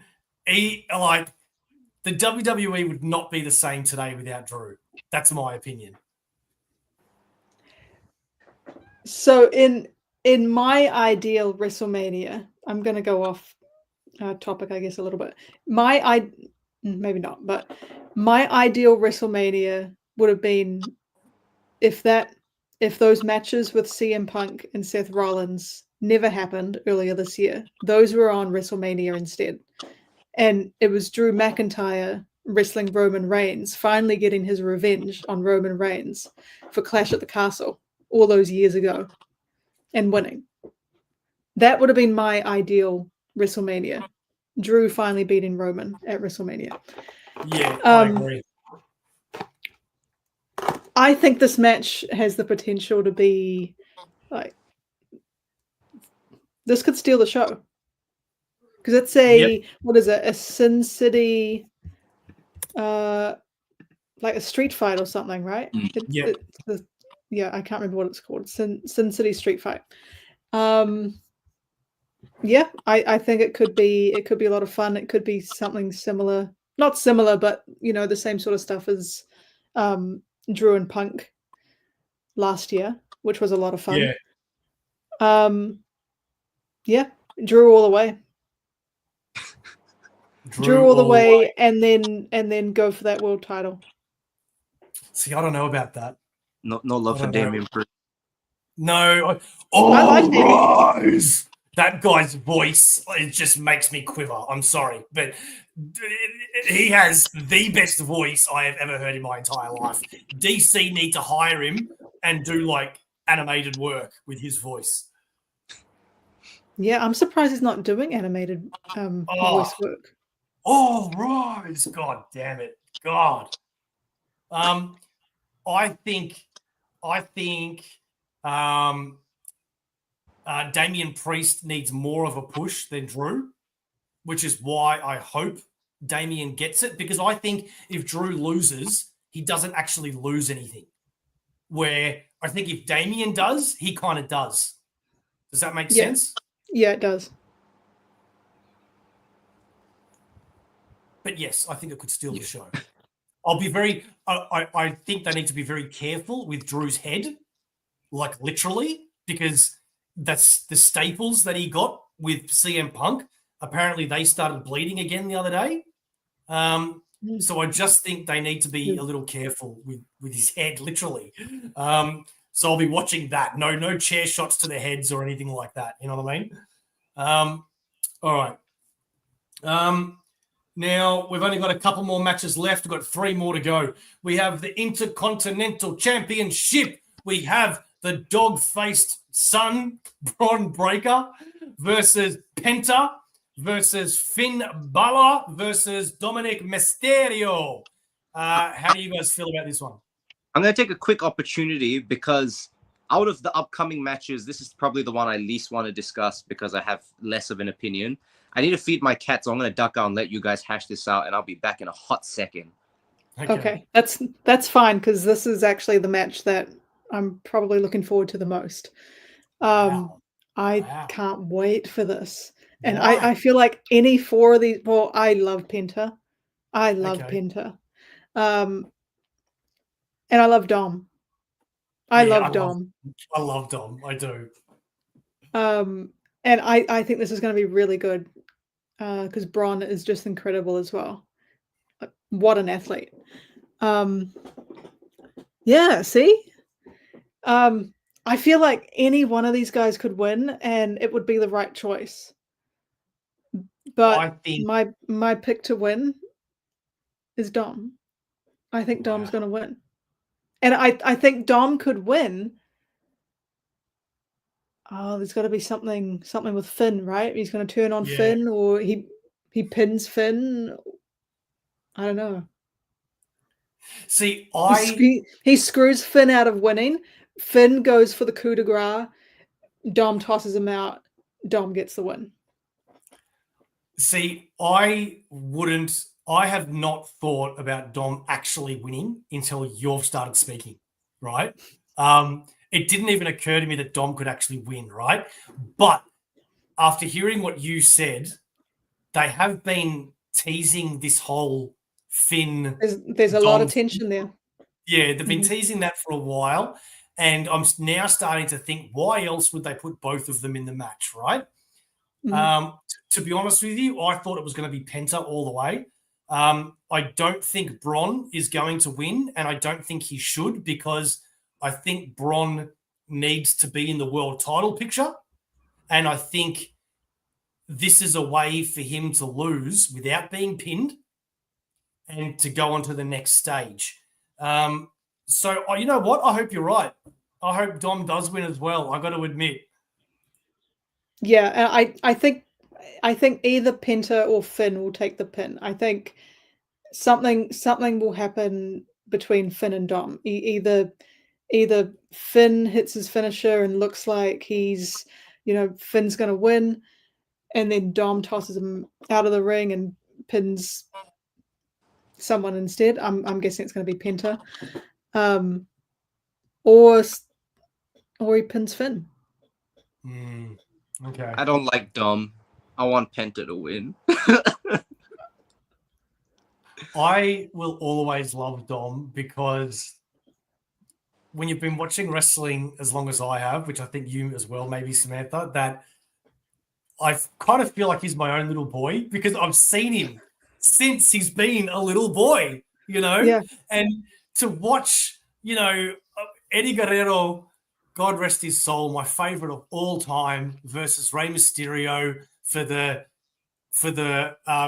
what is it? Custody. For the custody. Thank you. I couldn't think of the word. Custody of Dominic. The custody of Dominic Mysterio, and all of these. I'm your puppy, and now he's a grown man, and he got to fight with his dad, which I'm sure he dreamed about his whole life.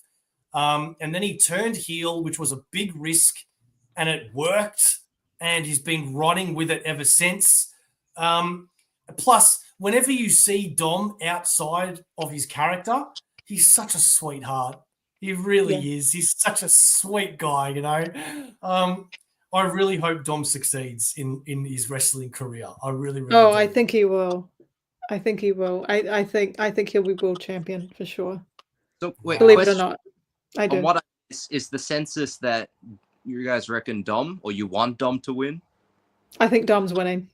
I think Dom's winning now. Samantha convinced me. Now you've been Yeah, emotionally Dom's charged. winning. I can't wait for this match. It's probably my second most anticipated match for the whole of WrestleMania. Wow, that's a It's good in my call. top 2 anyway. It's in my top 2, and they're like that. Fair enough. All right, we're losing people, so we'll try to make the rest of it quick. The Women's World Championship. Io Sky. God, do I love Io Sky. Bianca Belair. Oh, I love Bianca Belair. And Rhea Ripley. God damn it, I love Rhea too. I love all three of these women.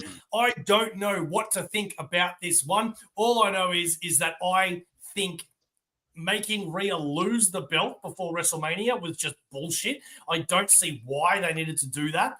I don't see how that elevated the story at all. I think Io needs to beat the living crap out of both of them at some point for all these pie faces each and every week. But apart from, okay, so hang on, we've got Naomi on night 1, right? So if my theory comes to pass, then that means that by this is opening night 2. Okay, but my point is that by the time Bianca starts this match, she's a heel, right? If my theory is correct. Okay. So you're thinking Bianca night 1 helps Naomi win? Yeah. Okay. That's what I think. Okay. Which means I don't know, man. I don't know. Like the whole taking the belt off Rhea before WrestleMania really threw me, through a loop. I that was really shocking to me. I was legitimately shocked that they did that. Same. So I gotta be honest, I was shocked in a good way. I love Io, and this is my most anticipated match. This is my number 1. Okay. I love all three of them. This as well, I think, could steal the show. I think it's this Io's is going to be time. so good. Yeah, I'm going Io. Has Io won at a WrestleMania? I don't think so. No, because they did. What was her first WrestleMania? Was that the Damage Control? The Damage Control versus Trish Lita and Becky? Yeah, I don't know. I'd have to look it up. Because if Io's never won at WrestleMania on her own, then I would say, yeah, it's Io this year. But and Bianca's never lost. I just think it could really go any way. You know, what if, again, if my theory's right with Bianca turning heel, what if Naomi comes in and helps her? You just don't know. What's Chris's theory? They're hedging in case Rhea wasn't able to wrestle. What? Is something wrong with Rhea? I don't know. I think it was just a quick and easy way to get Io in the match somehow. But you got to admit, it was a bunch of crap that they added Rhea to this match. You know what I mean? I absolutely loved. So when I watch wrestling, I usually just watch it in silence and I sort of judge, like silently judge inside my head. But when I was watching Raw last week, and Bianca said, "I won the right to be at WrestleMania," I was like, "Yeah, she has every right to be angry at Rhea. Like Rhea lost the title." Yep. Bianca has every right to be angry at Rhea for just, walking into this match. Exactly. I thought that was so good. That was so good. I'm not aware of that, Chris. You may be right. Yeah, I'm not. I feel like I personally like that there was the re-entry, because initially it was just meant to be Io Sky and Bianca Belair. I kind of like that they had this sort of re-entry of Rhea Ripley. Conflict-wise, that feels like a really nice balance. But on a wider cultural perspective, I felt like, well, for one, I didn't realize how big wrestling is in Japan. And is it ever? I know, I realized when I went there, and I was like, oh, holy crap, like they've got a massive, their own local league and everything. And it's huge. It's huge, right?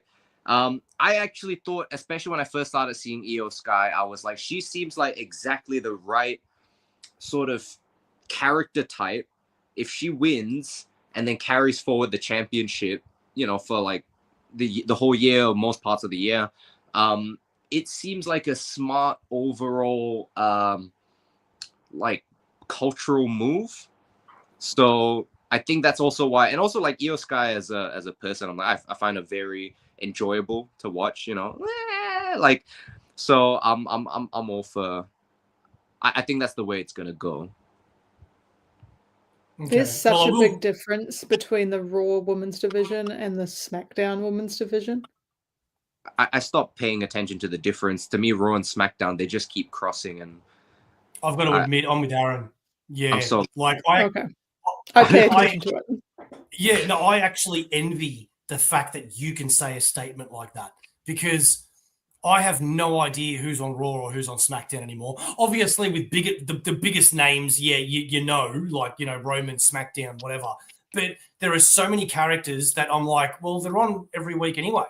Like, it doesn't really matter anymore. I just think I think with SmackDown, if you take out Tiffany and Charlotte, like Charlotte's number one, obviously, and then Tiffany, I guess.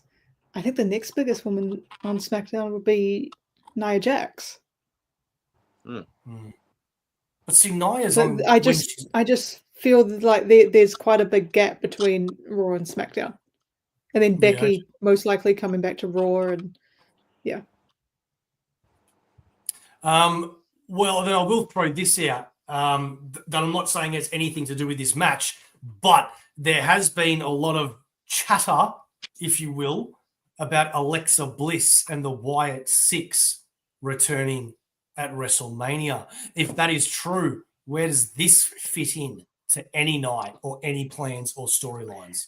Yeah, I was about to say, to do what? Like, what are they doing? I don't know. But apparently the reason why Alexa Bliss hasn't been on TV is because she's meant to be in a storyline with the Wyatt Six, and Beau is injured and is just being cleared. So now they're just waiting for that moment for the Wyatt Six to come back. I got to be honest, and I mean this, like, I don't want to be mean, but the Wyatt Six is just not, they've never done it for me. I just, I was excited about it in the beginning, and then when I saw what it was, it's like, oh. It's because of the writing, man. That intro to the Wyatt Six was awesome.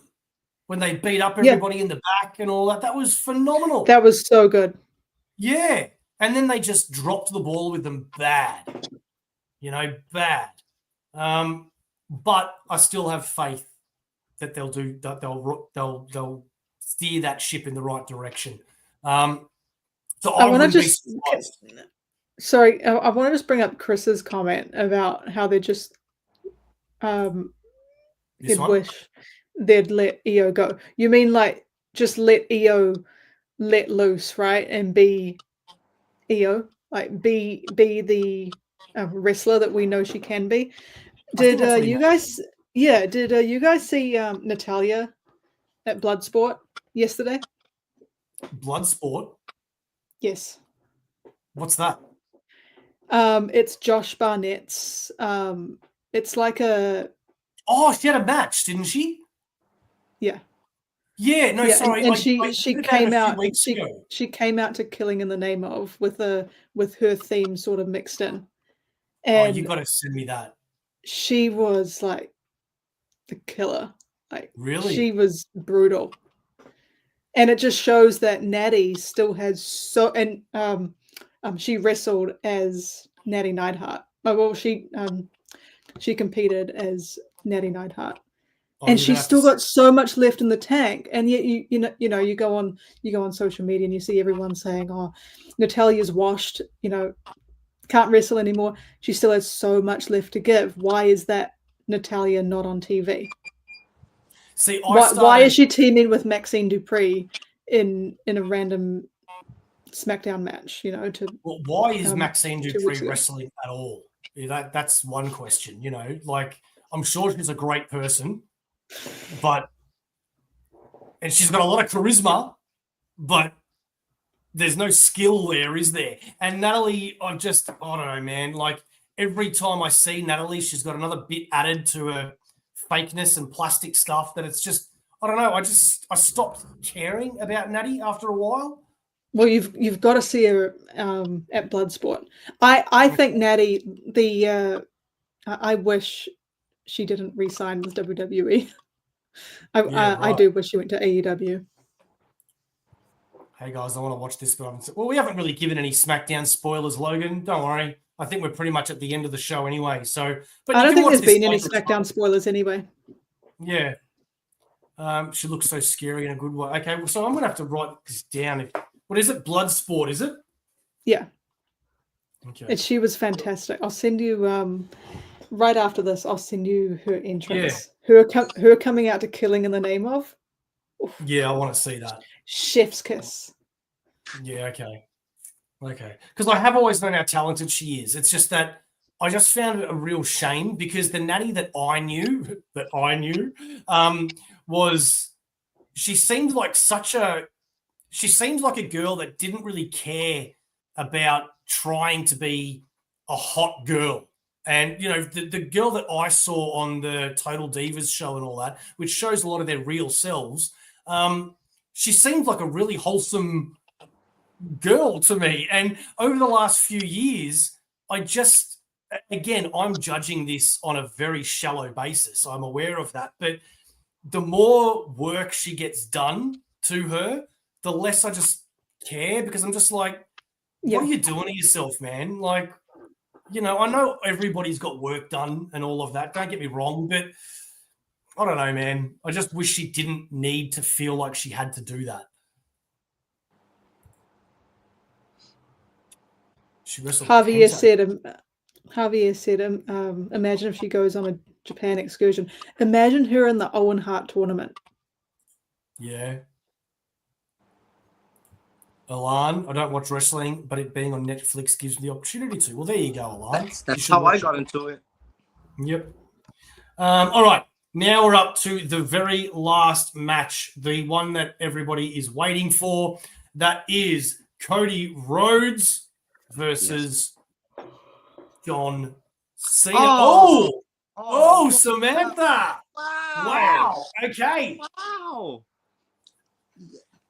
I know we know how you feel. I understand it seems like the most textbook kind of story, but it's like a formula that works. Hang on a minute. Man. Samantha, how did you feel about the heel turn?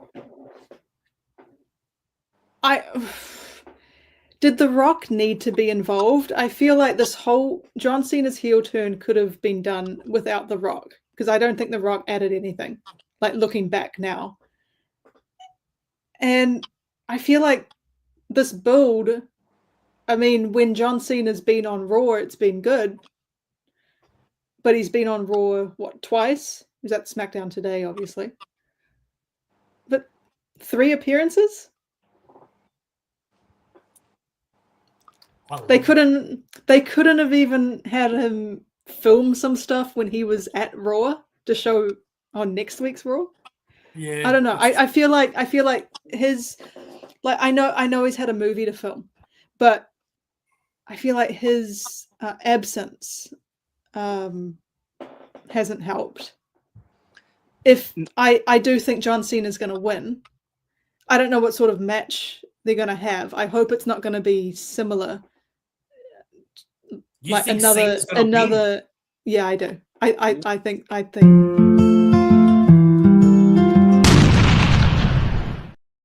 I didn't say Cena to win. I want Cody to win. But I think Cena's winning. Oof. Wow. Okay. I think all this, him leaving, his whole retirement, and then all these dream matches are sort of worthless if he loses. I think Cena is not going to win, I'll be very happy if he doesn't win. but he will definitely win at some point this year and get that 17 titles. I just don't think it's going to be at WrestleMania. Plus, do you think it's going to be another convoluted match like last year's? Are they going to have turn off the lights and, oh my God, if you smell, here comes The Rock. And then they turn off the lights again and here comes someone else, another surprise. I wouldn't be surprised. It's Travis Scott descending from the ceiling. I actually wonder there's going to be sort of this, and the whole time, and I go every time Cena makes an appearance, it's like he's digging himself deeper and deeper. I kind of, from a narrative perspective, I wondered if there was going to be a redemption, but I didn't see any sign of that. And if that is the case at WrestleMania, will there be enough time to be a satisfying redemption arc? But I just feel like I get why he turned heel, and I thought it was great. But in terms of how do you wrap up this storyline, I'm like, poor, you've now got this once beloved character now turned into this, absolute ass. And I do think Cody's gonna win, but I'm also like, they can't let Cena go out like that either. No, I think Cena's going to lose. Something's going to happen in the next couple of months. He will win the title at some point, and then by the time December comes around, he'll be a face again. I think that's pretty obvious. Maybe not the winning at WrestleMania or the losing at WrestleMania, whatever, but the rest of what I said, I think, is pretty obvious. But, I would love it if Cena won, and then the very next night on Raw, he comes out with the spinner belt. And he's just like, in your face, bitches, that would be amazing. But I wouldn't be I just surprised. want to point out one thing about this heel turn that I thought it was fine. I liked his promos with Cody a few weeks ago on Raw. I really enjoyed those.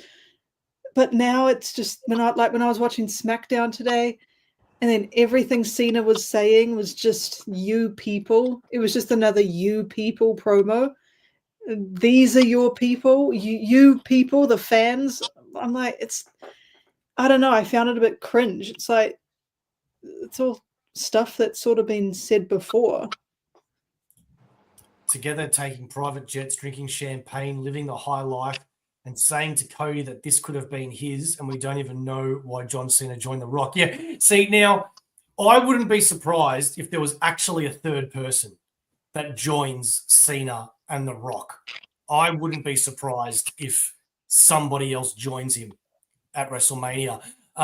What leads me to believe that Cena will win, however, is the last 2 weeks in a row, Cody Rhodes has delivered his crap finishing move and knocked out Cena, and he's walked out while Cena's laying unconscious. So to me, that says Cena is going to win. I don't know, but there's also a massive rumor that Stone Cold Steve Austin is going to be there because apparently he's not that far from Las Vegas. So if The Rock comes out... He was at the Hall of Fame. He was at the Hall of Fame. So if The Rock does come out, and come on, The Rock's got to be there, right? At some point. He has to, right? Then wouldn't it be cool if Austin came out and helped Rhodes somehow? So I don't know, man. This could be really. Then it's just the repeat of last year. Turn off the lights and glass smashes, and then turn off the lights and if you smell, and it's just like, are we going to do this every year now? Is it going to be this big? You know what I mean. Harry said that to me a lot. But is it? Turn on the lights. I want to see it all. Sorry. We're sorry. Yeah, we're sorry. We threw you off there. I don't know, man. Is it just going to be this thing every year now, where it's going to be like the main event of WrestleMania is just going to have like surprises? Can we not have a one-on-one match? What if it's a case of, you know, it worked so well last time and they're trying it again this time and they'll do it until people go like, all right, we've had enough. And then, you know, because I think if it happens again, I think people will say that. Like Yeah. this is the exact same thing as last year. because some things end up becoming tradition because it's love, but then some things become, you know, gimmicky very quickly. So yeah, I don't know. Yeah, man. Heel Cena versus face Orton. Uh-huh. See, you know what I want to see more than that? I want to see Cena and CM Punk, because that was a great rivalry back in the day. So that would be great, you know. And to again, I'm so full of contradictions, but I would love to see CM Punk turn heel again, because I think again CM Punk is like in this babyface box, and he's only allowed to go so far being a babyface. I want the pipe bomb asshole CM Punk back. That's the CM Punk I want back. The back is back. Yes. Did you know that Cody Rhodes this year main eventing his third WrestleMania in a row? He joins a very small handful of other wrestlers that have done the same thing. The only other wrestlers that have main evented WrestleMania 3 times back to back is Shawn Michaels, Austin, The Rock, and Hulk Hogan, I think. I feel like I might be forgetting one other name, but they're the only ones that have 3 times in a row. How many times did John Cena main event WrestleMania? I think plenty, but I don't know about in a row.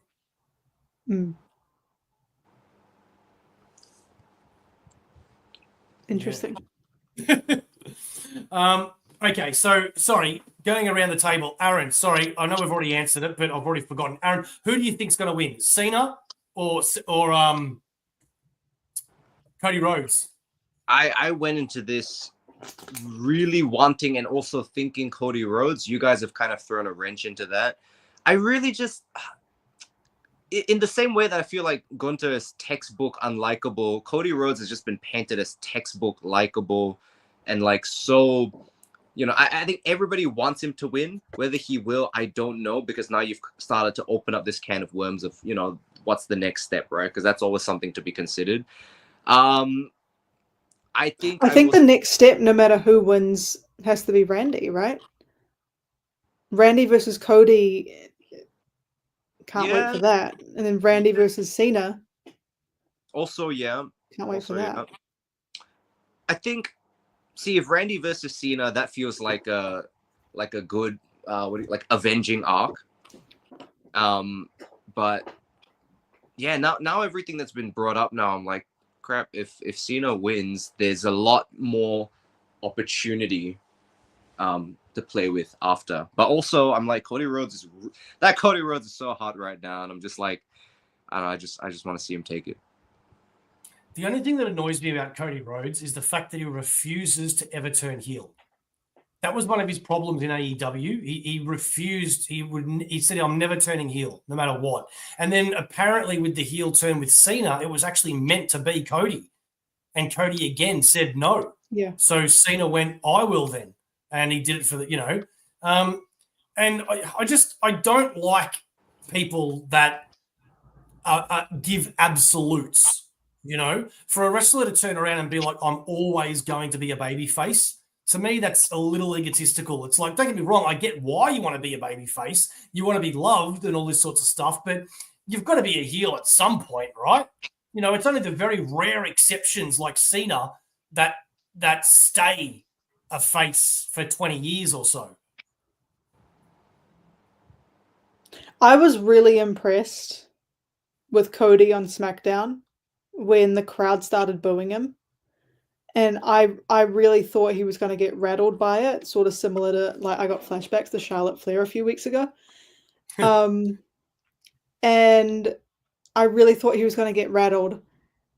And he turned them around. He turned the crowd around, and then they started cheering. And I was just so impressed because I think that's so difficult to do. Because I think the crowd really wanted to boo him. I've been impressed with his mic skills because anybody that knows me personally knows that I'm not a Cody fan. I don't hate him, but I just don't like him. But this feud with Cena and the way he's been on the mic, I've been very impressed with. I've got to admit, everything that's come out of his mouth, I thought has just been of a very high standard. To be able to remember everything that you want to say live on television in a promo and not stumble over your words and get it out.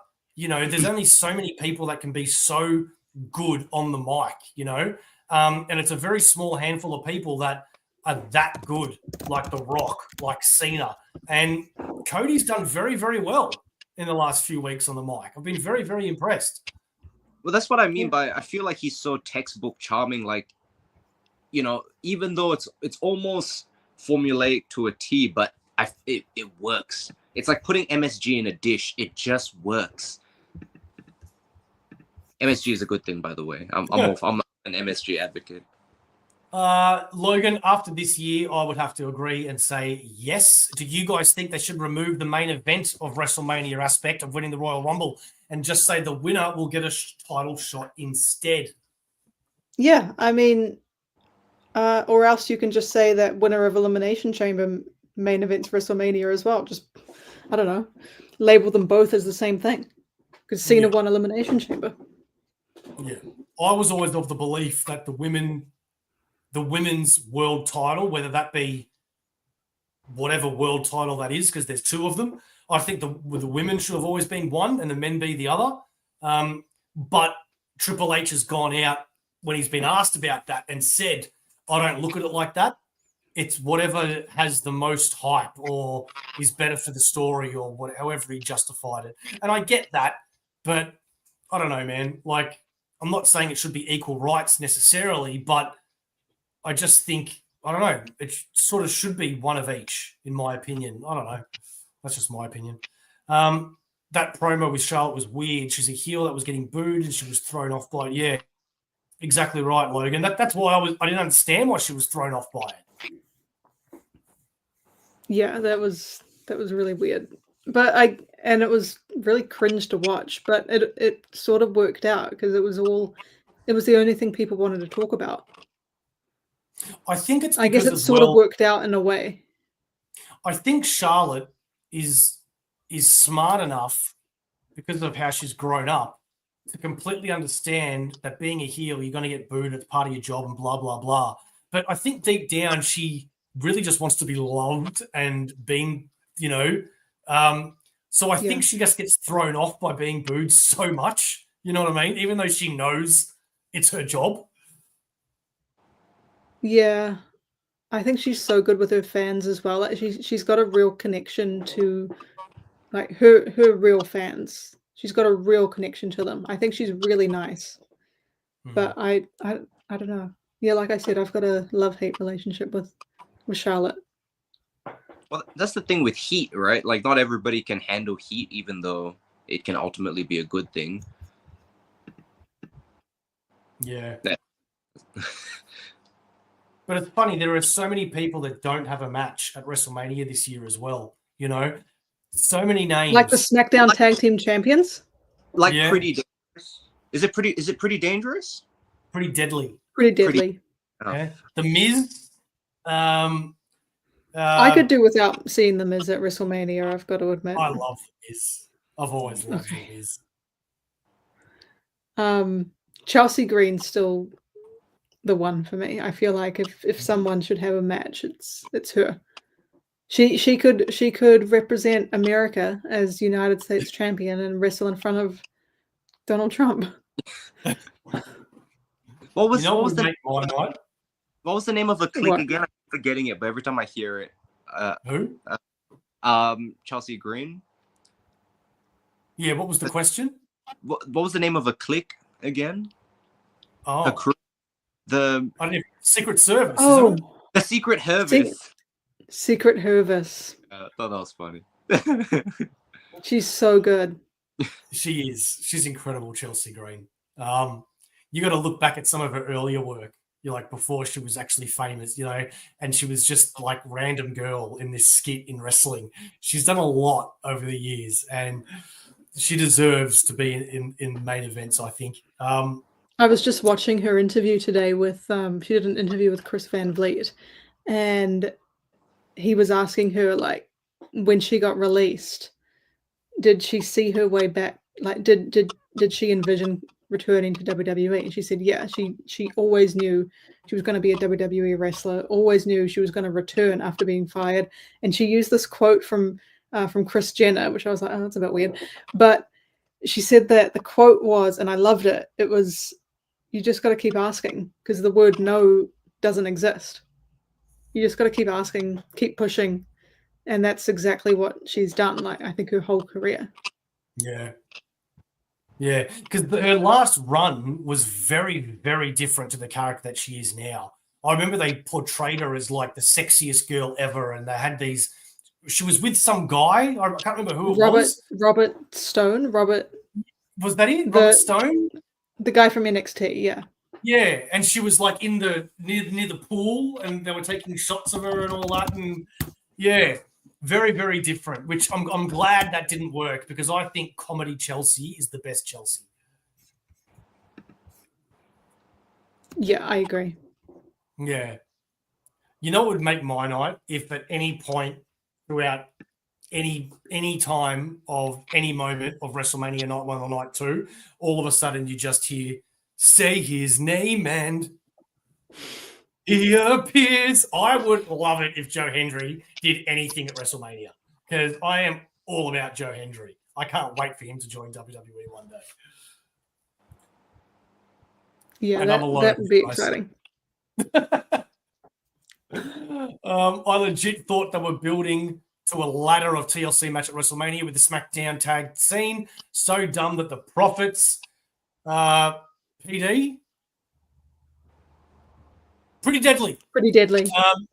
MCMG. I'm getting a bit tired. Motor City Machine Guns. Motor City Machine Guns and Gargano and Ciampa didn't have a match at all. Oh, man, Ciampa. Yes. Yeah, see, the TLC tag match should be at WrestleMania. I feel like there's no excuse for it to not be at WrestleMania. See, I would love that, Javier, but I don't see the TNA World Champion losing. That's the problem. So, yeah. No, that's all right, man. I don't. That's on me. PD? What's PD? Public displays? That's what I was going. I didn't know. Yeah. Anyway, all right. So, have we got anything else to talk about before we go? What are your guys' plans for WrestleMania? Like, do you have any special sort of traditions, or do you have food that you always eat on WrestleMania Day? Like, what's the food situation like?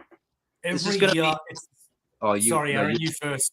Oh no! So because this is going to be my household's very first WrestleMania. Woo, WrestleMania virgin. We're gonna get a cake. We're gonna get some. We're gonna get some deli cold cuts, I believe, and some cheese. So it's gonna be a classy affair. I think there's gonna be champagne or red wine. And then we're just gonna sit around in our boxes and watch it. Unfortunately, not in the morning, but at night. So we'll be late. But yeah, I'm looking forward to it. I'm very whipped up by it. That's cool. What about you, Bo? Every year I invite every wrestling person that I can think of on the planet to come over and watch it with me, and nobody ever does. But contradictory to that, I actually do have a mate coming over tomorrow. Hopefully he's actually not a wrestling fan. He's just a mate of mine. So he's coming around, and I don't know how long he's going to be able to last for watching it. I'm just hoping to get him really drunk, and he wants to stick around. And Monday I'll probably be alone watching it as well, while I try to convince Claudia that I'm lonely and I need somebody to watch it with. So please keep me company. What about you? I always watch it by myself. Lonely. Yeah, yeah, it's just the way it is. Yeah. Yeah, but I'm looking. I don't know. Maybe I'll set some action figures up and they can keep me company. It's so sad, isn't it? Because like it's the biggest event of the year in wrestling, and you talk to people all year about it, and then like WrestleMania comes up, and you're sitting there in your lounge room going, "I do have friends, but." I don't know anyone that likes wrestling though. Like I don't like no one in my actual day-to-day life likes wrestling. So yeah. But that's kind of Oh, like that's OmniBeau. I don't really know much. Whoever else is in Melbourne, at least, who's that like that deep. Mhm. I think when I told him that I started getting back into it, he was like, "Well, it's about time," and now you're less lonely. Well, no, the truth is that if anybody goes and checks out Cination Comics Reels on Instagram, which is this guy, he has the best reels I have ever seen in my entire freaking life. They are so funny. But the reason why I bring that up is because I've known this guy and been friends with this guy for ages. I'm watching all of these reels after reels after reels that just make me laugh my head off. And then one day a reel comes on and they're mimicking the John Cena heel turn. And his brother goes like this. And then he cops a freaking this and I message him and I go, hang on a minute. How do you know? How do you know about this? And he's like, I've started watching wrestling. And I'm like, what? And now he's telling me that he's not coming over. He's going to have a cake and he's going to be with his brother and watch it and leave me alone. Well, you know what, mate? Come on. Like, what the fuck? You're so What the far fuck? away. You're so far away now. Actually, you're far away before anyway, but I'm an hour away. that's far. That's pretty far. Yeah, thank you, Samantha. That's pretty far. That's pretty far. Javier, yes, thank you very much for bringing that up because with or without these people, I really hope it's with. But either way, I will be doing a live stream directly after each night. That means WrestleMania Night 1 ends, bang, I am on here giving my thoughts and opinions on it. WrestleMania Night 2 ends, bang, that means I am here giving my opinions on it. Hopefully, we will be joined by these beautiful people and some more. But it also could just be all me on my own. So we don't know. We will see. But the shows are happening, yes. Night 2. Hey? I'll come in for night 2 because I have to wait. I have to wait till everybody gets home, and then we can do our night tradition with the cake and all that. And then I'll be caught up to speed. Because if I watch WrestleMania before everybody else, I'll be in. They reckon it's 9 hours each day. That's yeah, and they got no time to put a TLC tag match on the card. I'm not over this. They need to Why save all can't that. you join, Logan? I don't know. You can join, Logan. You want to come on? We'll send you the link. Yeah, just wake up really early. Okay, last question, and then we're going. Second last question, actually. Does anybody want Becky Lynch back? Because I don't. I'm just curious. Yes. In a heartbeat. Yes. Yes. In a yes. heartbeat. Okay. Yes. Okay. Sounds like you really like Becky. I don't know. Well, yeah, I think Becky's like greatest of all time. Whoa! No. Whoa! I mean, I don't know what I want to see her do. I don't. I mean, Becky just versus think Io. Becky got Becky really versus. full of herself really quickly. Okay. That's what I think. Because I used to love Becky, but God, she thinks she's the best thing ever, you know? And I just don't like it. I just don't like it. Be a little bit humble, Becky, you know?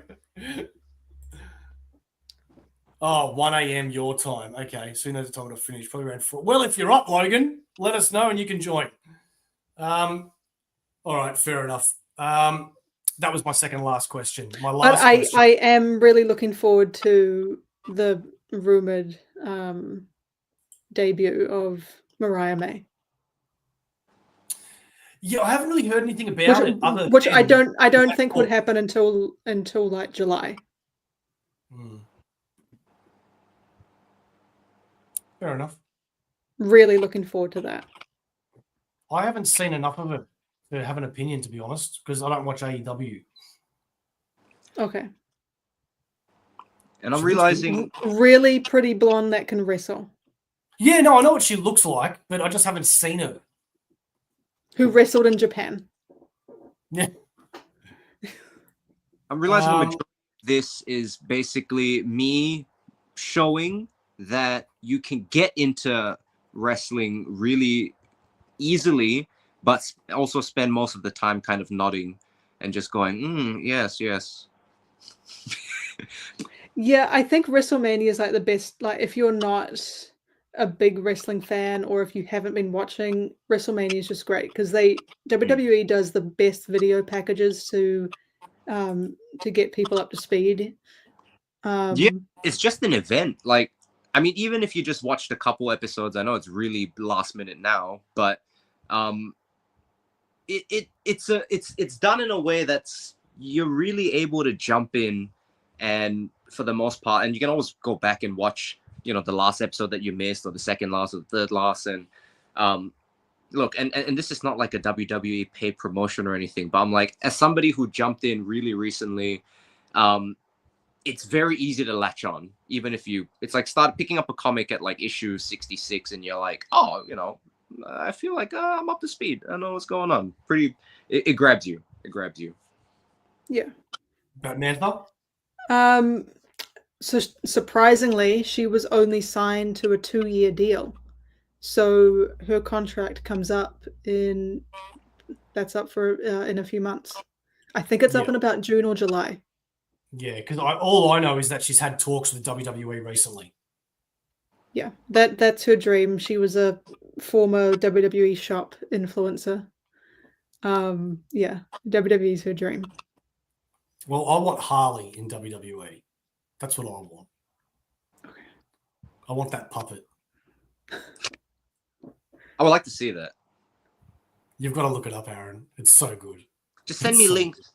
Just send me all the links and give me my revision package. I don't like doing homework. I was going to say that too. The WWE's like ongoing comics. Jump in whenever and then go back to see what you missed. Yeah, but fair enough. It's almost like, and at any point, there was a period of time in the past few years where I went, oh, but I know WWE is sort of making this resurgence with Netflix, but when I jumped in, when I did, I was like, it didn't go niche. Sure, it wasn't as big as it was in the 90s, but the kind of crowd, they're pulling in crowds that are putting Taylor Swift to shame. So WWE completely did not go away. It did not go under. It did not stop becoming mainstream. Just not as mainstream as it once was, but it's still a massive, massive industry. And that I'm so inspired by that. I feel like it's become a bit more respected. Yeah. Have any of you seen the LFG or the Evolve? No, I want to, but I mean, I've only got so much time during the week for wrestling. Yeah. I'm struggling to see the difference between both shows because I've only watched an episode of each, and they both seem to be the exact same thing, the younger generation being trained to, but I have enjoyed what I've seen, to be honest. It looks pretty cool, so I'm hoping to watch more of that. Mm-hmm. All right. Anything else? Any other questions, qualms, comments, considerations? Did you ask your last question already, or did I just? No, not yet. I'm waiting lapse? until the end. It's the same last question I always ask every show. Oh, yes. Timeless Tony Storm would be great in WWE. Well, she was, because they actually have connections and could get her to do skits and actual actors. Yeah. I don't think she's got any ambition to go back though. Yeah. Same. I feel like she was only on SmackDown for like 3 weeks? Yeah. Wasn't long. Yeah, it wasn't long at all. Long. Yeah, but it is a shame because I really liked her. And who would have ever guessed how much skill she had, not including the wrestling ring? Like, when I found out that she was Timeless Tony Storm now, I was shocked that was her. Absolutely shocked. So funny. Yeah. I loved her. Loved her. All right. All right. So hopefully the people that have joined, I know that you've been in and out throughout the whole night. We really do appreciate it. I know it has been 2 hours of your time. And thank you so much for sticking around for all of that. I do know how important your time is, especially when you're a wrestling fan, because so much of your time is already taken up watching wrestling. You have loved ones out there. You have other movies. You have other TV shows. You might have other YouTube channels to watch. But you have stuck here with Aussieverse, and we really sincerely, humbly appreciate it. Thank you. Thank you. A big special thank you to a Big Mac and Batmantha for joining me. I really, really appreciate you guys coming on, because there's only so much I could have talked about by myself. So thank you very much. Hopefully we see you guys tomorrow or the day after, or if not, then the next time we do one of these shows, because I would like to do these every month. We will see. In the meantime, let's have our very last question while I scroll through these. When I saw Tony live this year, she's great on the mic. Javier on the mic. Chris, Symbols, sweet, peace and love. And Logan, thank you guys. Enjoy WrestleMania. Logan, I hope you enjoy WrestleMania. And for that, let's end the show by saying Batmantha. Sorry, Aaron, she's going to get it tonight. Batmantha, what is Aussieverse? Aussieverse is for life. Thank you. We'll catch you next time.